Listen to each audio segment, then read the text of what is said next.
Привет, друзья! Сегодня хочу рассказать об одном из своих самых любимых скетчбуков за последнее время. Вот такой малыш, купленный мной в Петербурге. Что классно, у него жесткая обложка, при этом мягкий вот тут переплет и склейка, соответственно, он идеально раскрывается. У него есть кармашек для всяких классных заметок. По-моему, в нем есть 80 страниц, я точно не помню. Но обо всем поподробней скажу позже. Его я люблю, потому что благодаря этому скетчбуку я очень разрисовалась за это лето. Я его буквально за пару месяцев закончила. Для меня это максимально крутой срок. Обычно я очень долго вожусь. А тут так получилось, что я первый раз ходила на пленэр с Кристиной Милославской, и она меня разрисовала. Она заставила меня рисовать в непривычном для себя стиле, вот так быстро, пятнами.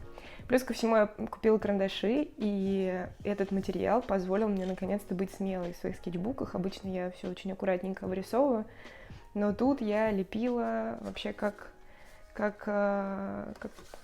Бог на душу положит. Например, супер уродский, на мой взгляд, разворот, но меня это совершенно не печалит. Кстати, в тот же пленэр с Кристиной у меня было 2 скетчбука с собой.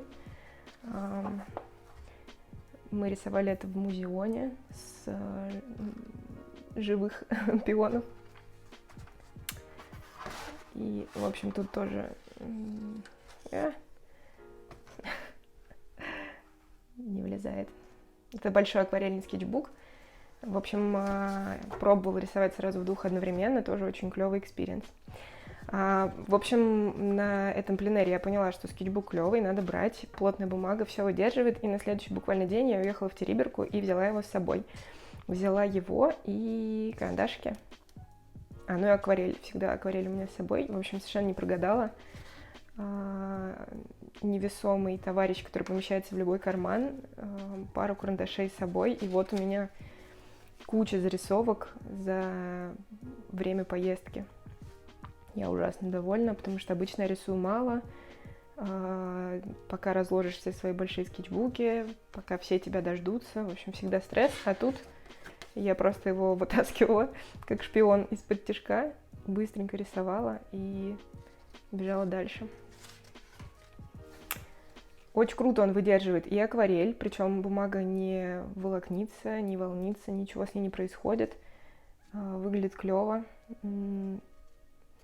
Тут у меня и тушь, и карандашики, и даже есть акриловые маркеры.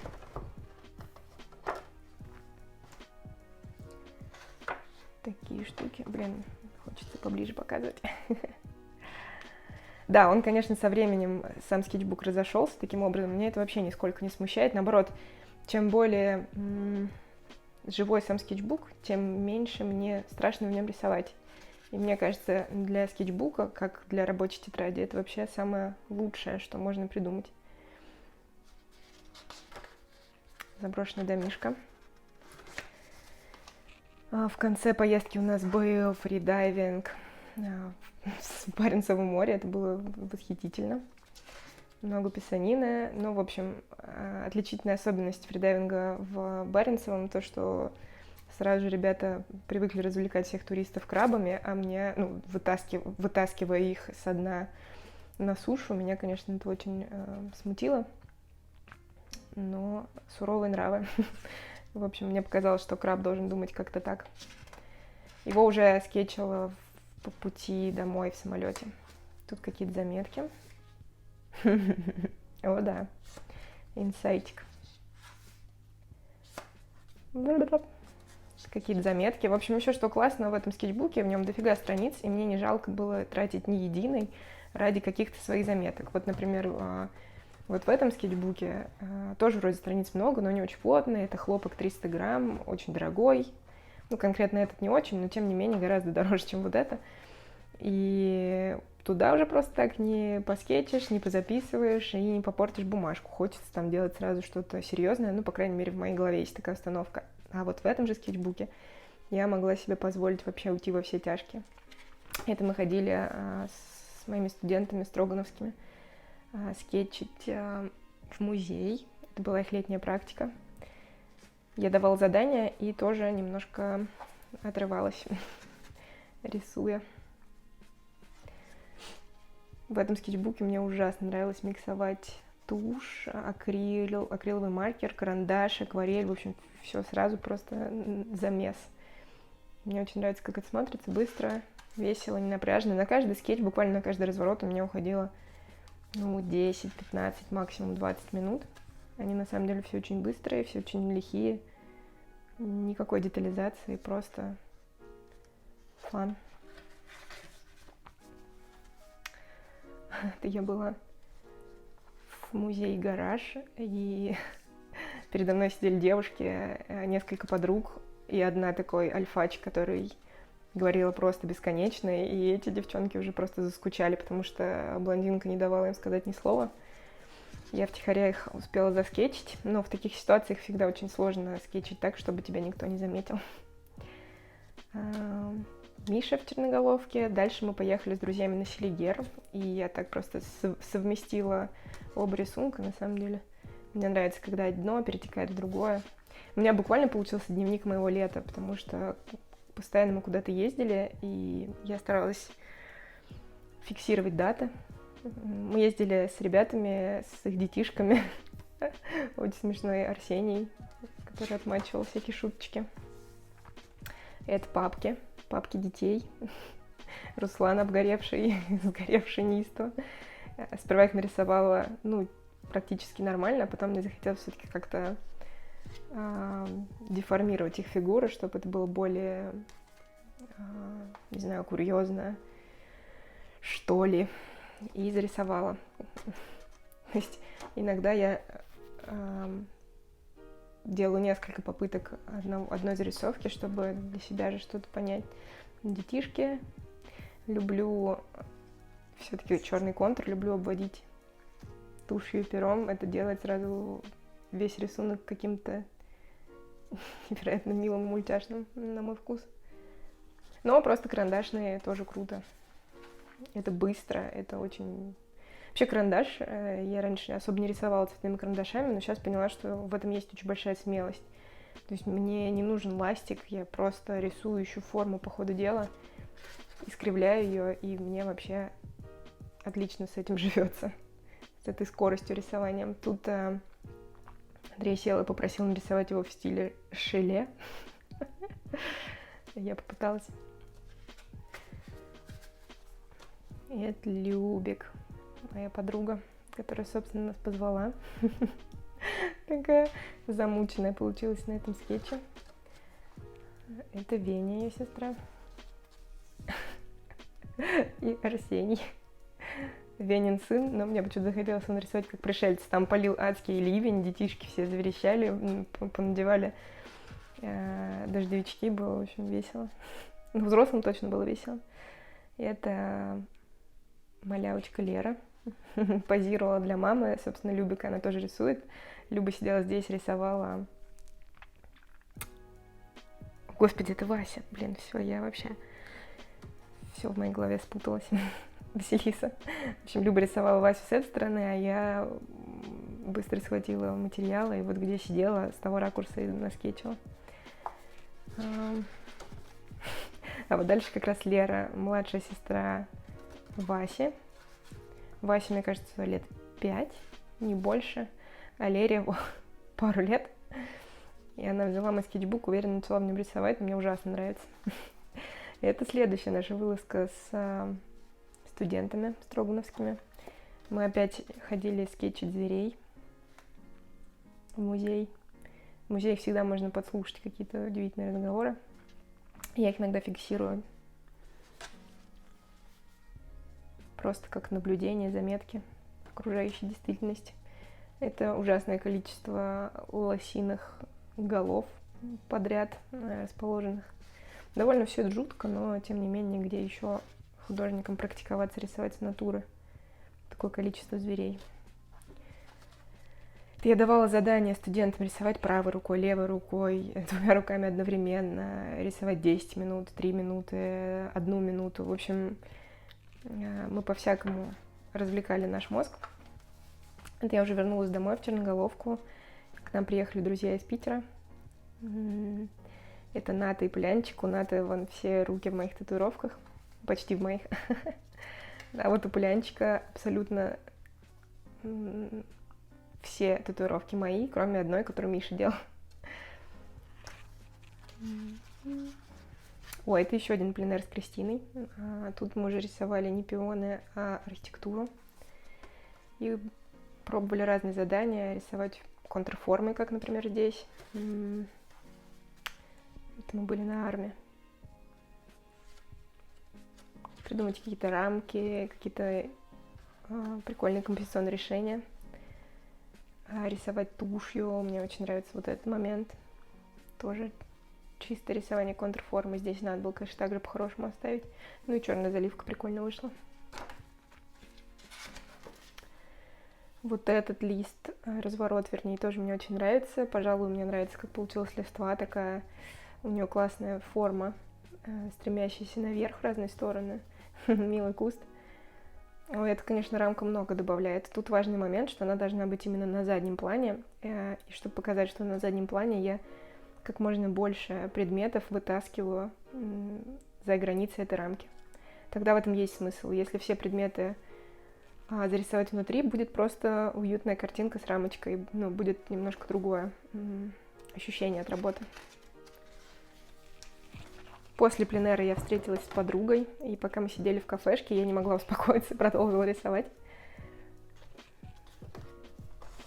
Дальше мы поехали под Рязань, сплавляться на байдарках по Пре, река называется Пра.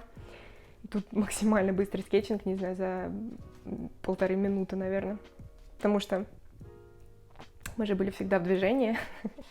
Мне приходилось вечно изменяющийся пейзаж успевать рисовать. Вот, собственно, мы придумали классный метод, чтобы не грести самим. Мы сцеплялись 2 байдарками и так подгребали немножко, отдаваясь течению.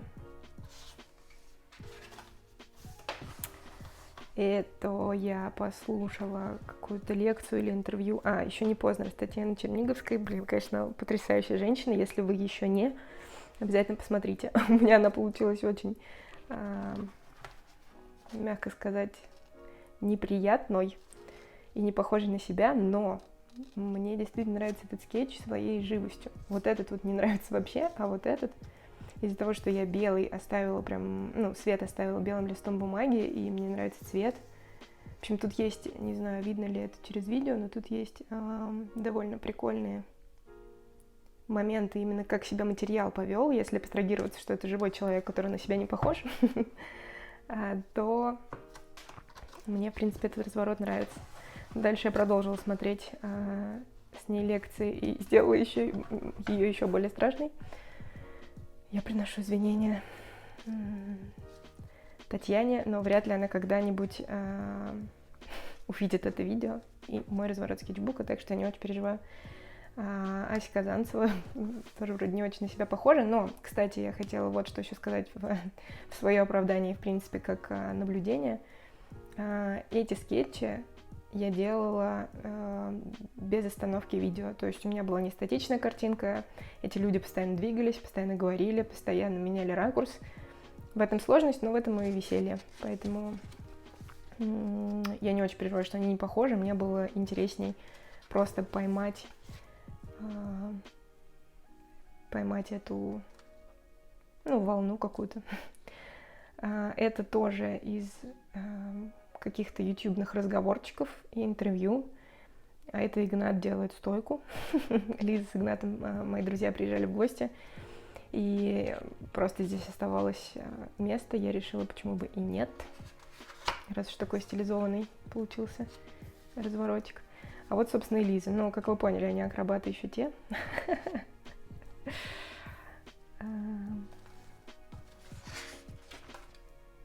Да, этот скетчбук под конец, я его настолько вообще и в хвост, и в гриву заиспользовала, что он вот здесь рассыпался, но, опять же, повторюсь, меня это абсолютно нисколько не смущает.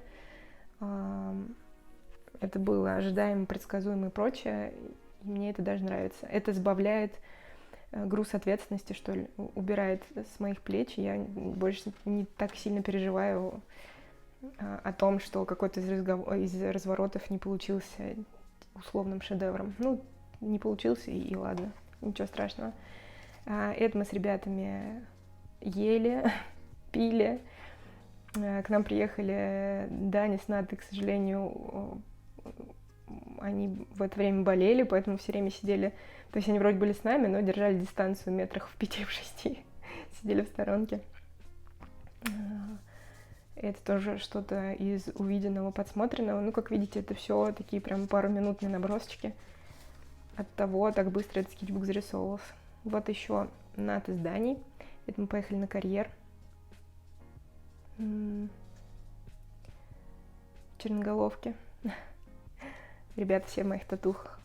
Я вот так вот их... Честное слово, им правда била я. Несмотря на то, что я так их эпически быстро нарисовала. Здесь. Мне нравится этот разворот, какой-то он трогательный, милый. Погнали дальше. Это Майк Спид, тоже там же. Вот здесь вот этот карьер уже в другой раз. Мы вообще все лето гоняли туда, как только были в ЧГ. Тоже прекрасные татуировки. О, это еще один пленэр с Кристиной. Оказывается, как много я с ней ходила рисовать. Это в парке Коломенском. Мы рисовали, собственно, вот этот классический вид Коломенского. Кстати, еще в другом скетчбуке у меня есть эта башенка, но уже не буду показывать. Тут есть прикольное решение. Я, конечно, добавила карандаш, не смогла удержаться, добавила какие-то белые контуры. Есть то, от чего в чем я не могу себе отказать. Но ничего. Потрясающий разворот, я считаю, тоже Лериного авторства. Лучше вообще не придумать. И это, кстати, ее папа Руслан, который был обгоревший несколькими страницами ранее. Я считаю, просто поразительно похож. Кстати, еще Руслан. Правда, борода и длинные черные волосы. Похож просто изумительно. Это уже не Лера, это Лиза, девочка, 30 лет. Но в целом это тоже Лиза. Так, а это все еще мое Коломенское.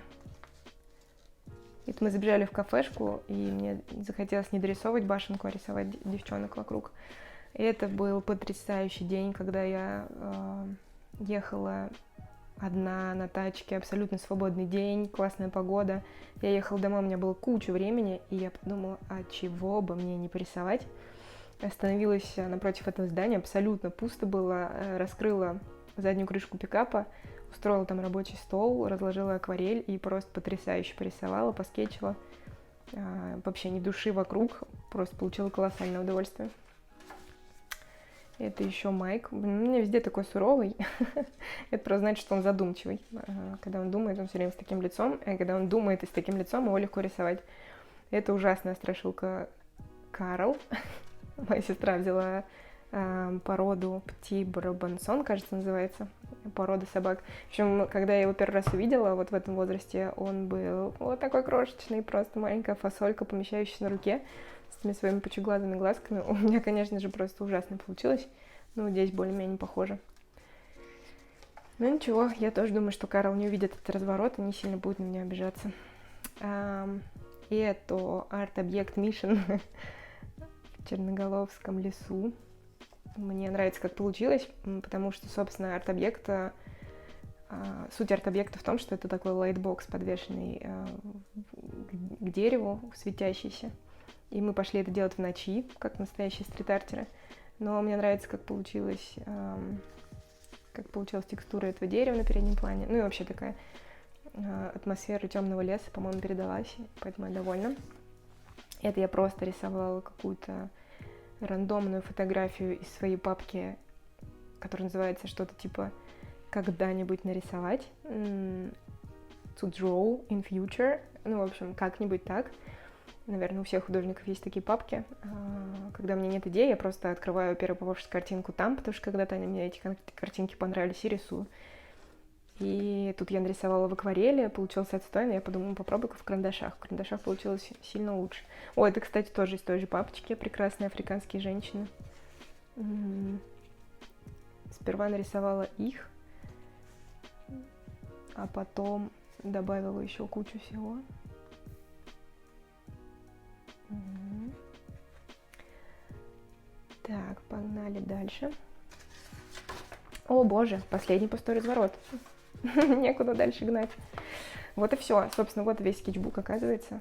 Короче, ужасно довольна. Зарисовала буквально за пару месяцев. Никогда в жизни так продуктивно я не рисовала в скетчбуках. Они все у меня наполовину начатые, наполовину недоделаны.